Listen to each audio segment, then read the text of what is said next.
लोकसभेच्या निवडणुका झाल्यापासूनच मराठवाड्यामधलं चित्र अत्यंत वेगळं झालेलं आहे। जातीमध्ये तेढ निर्माण करण्याची परिस्थिती सध्या समाज माध्यमावर दिसून येत आहे। त्यावरच लक्ष ठेवून प्रशासनाने समाज माध्यमांमध्ये तेढ निर्माण होणारी शांतता सुव्यवस्था अबाधित राहावी यासाठी लातूर जिल्ह्यातल्या जळकोट शहरामध्ये ओबीसी प्रवर्गाकडून शहरामध्ये मोठी रॅली काढण्यात आली आणि तहसीलदारांना निवेदनही देण्यात आलेलं आहे। काय निवेदन देण्यात आलेलं आहे, काय मागण्या होत्या या संबंधात बोलण्यासाठी आपल्यासोबत मोर्चेकरी ओबीसीचे कार्यकर्ते आपल्यासोबत आहेत। आपण त्यांच्याकडूनच जाणून घेऊया काय नेमकी मागणी होती, काय निवेदन दिलं आहे आपण। आज या महाराष्ट्रामध्ये 18 पगड जातीला घेऊन चालणारा गावगाडा अगदी गुण्यागोविंदाने नांदत असताना मागच्या काही दिवसामध्ये ओबीसीमधल्या छोट्या जातसमूहावरती जे खालच्या भाषेत जाऊन आक्षेपार्ह टिप्पणी होत आहे। त्याच्यामुळं महाराष्ट्रातला सामाजिक सलोखा जातीय सलोखा बिघडू शकतो। तो जातीय सलोखा या गावगाड्यासाठी तुमच्या आमच्या अस्तित्वासाठी खूप महत्त्वाचा आहे। त्या गावगाडा टिकवण्यासाठी अशा वाचाळी वीरांवरती बंधनं घालावीत। वाचाळी वीरांवरती सध्या सोशल मीडियाच्या माध्यमात चंगळवाद आहे, त्याच्यावरती प्रशासनाने कुठेतरी अंकुश ठेवावा आणि सामाजिक सलोखा टिकून ठेवावा हे निवेदन देण्यासाठी आज आम्ही जळकोट तहसीलला आलेले आहोत। आपल्यासोबत जळकोट तालुक्यातले ओबीसीचे नेते धर्मपाल देवशेट्टी आहेत, त्यांनी सुद्धा या मोर्चामध्ये सहभाग घेतला। त्यांच्याकडे आपण जाऊया। काय प्रमुख मागण्या होत्या आणि काय या मोर्चाची रणनीती काय सांगा। आज सर्व तालुक्यातील ओबीसी समाजातील कार्यकर्ते आम्ही तहसील ऑफिसवर येऊन निवेदन दिलं।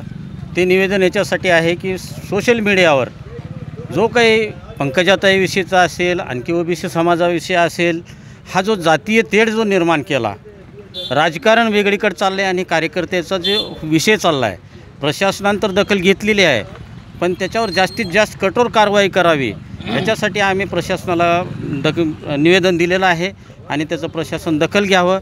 अन्यथा मग याच्यामध्ये वेगळे उपाय आम्हाला करावे लागतील। असे जर प्रकार जर होत चालले तर समाज चालायचा कसा। आपण एक हिंदू समाज आहोत, एकत्रित चालणारे आहोत। हे विभागन कशासाठी? मोठे नेते रात्रीत भांडतात, एका ठिकाणी होतात, पण कार्यकर्त्यामध्ये जे चाललं आहे हे एकदम चुकीचं आहे। त्याच्यामुळं येणाऱ्या काळामध्ये तरी प्रशासनाने शासनाने ह्याच्यावर अंकुश घालावा। जे कोणी पोस्ट करतील त्यांना जास्तीत जास्त कठोरातली कठोर कारवाई करावी, तर ह्याच्यावर म्हणजे आळा बसेल।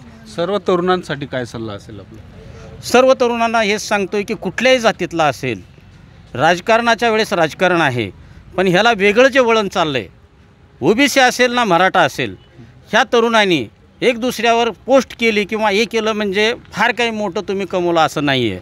तर तरुणांना एकच विनंती आहे, हे संपलं, इलेक्शन संपलं, सगळं काही संपलं, आपणाला आपल्या गावात जगावं लागते, आपणाला आपल्या गावात राहावं लागते। तर असे पोस्ट टाकणे कोणत्याही कार्यकर्त्यांनी करू नये ही माझी विनंती आहे। आपल्यासोबत अजून भारतीय जनता पार्टीचे माजी तालुका अध्यक्ष बालाजी केंद्रे आहेत, आपण त्यांच्याकडे जाऊया। काय विषय आहे, काय सांगाल या संदर्भात? परवाच लोकसभेच्या निवडणुका झाल्या। निवडणूक म्हणल्यास हार जीत होत असते, परंतु यावेळेस झाल्या निवडणुका ह्या अतिशय खालच्या थरात जाऊन घेण्यात आल्या। एक जातीवर ह्या निवडणुका झाल्या। निवडणुका ह्या विकासावर व्हायला पाहिजे होत्या, परंतु विकासाचा कुठेही मुद्दा न घेता काही समाजाने जाती निवडणुका करण्याचा प्रयत्न केला आणि एक सर्वसामान्य ओबीसीमध्ये खूप छोटे असे घटक राहतात, या घटकावर अन्याय करण्याचा या ठिकाणी बऱ्याच ठिकाणी प्रयत्न झाला। त्यांना दाबण्याचा प्रयत्न करण्यात आला। व्हॉट्सअपच्या माध्यमातून, सोशल मीडियाच्या माध्यमातून मोठ्या नेत्यावर अपशब्द, खालच्या थरा शब्द वापरून त्यांच्यावर टीका करण्याचं काम केलं। त्यांनी प्रत्येकाने जे कोणी अशा गोष्टी करतात त्यांनी आपली स्वतःची लायकी समजावी, ओळखावी आणि आपण कुणाशी बोलत आहोत, कुणाशी टीका करतो त्याचं भान असावं आणि यापुढं अशा टीका करणाऱ्यावर शासनानं कठोर कारवाई करावी ही भूमिका घेऊन आम्ही आज तहसीलकडे निवेदन देण्यात आलो होतो। तर नक्कीच गावगाड्यांमध्ये समाज एकत्रित नांदत असतो. मात्र काल झालेल्या लोकसभेच्या निवडणुकीपासून गावात एकत्रित नांदत असलेल्या समाजांमध्ये वेगवेगळं तेढ निर्माण होत आहे आणि हेच तेढ कायम अबाधित असावं यासाठी प्रशासनानं कठोर समाजामध्ये तेढ निर्माण करणाऱ्यावर कारवाई करावी या मागणीसाठीचं आज ओबीसीच्या वतीनं जळकोटच्या तहसीलदारांना निवेदन देण्यात आलं आहे. Rajendra Dhulshette, RRD news Marathi, Jalkot, Latur.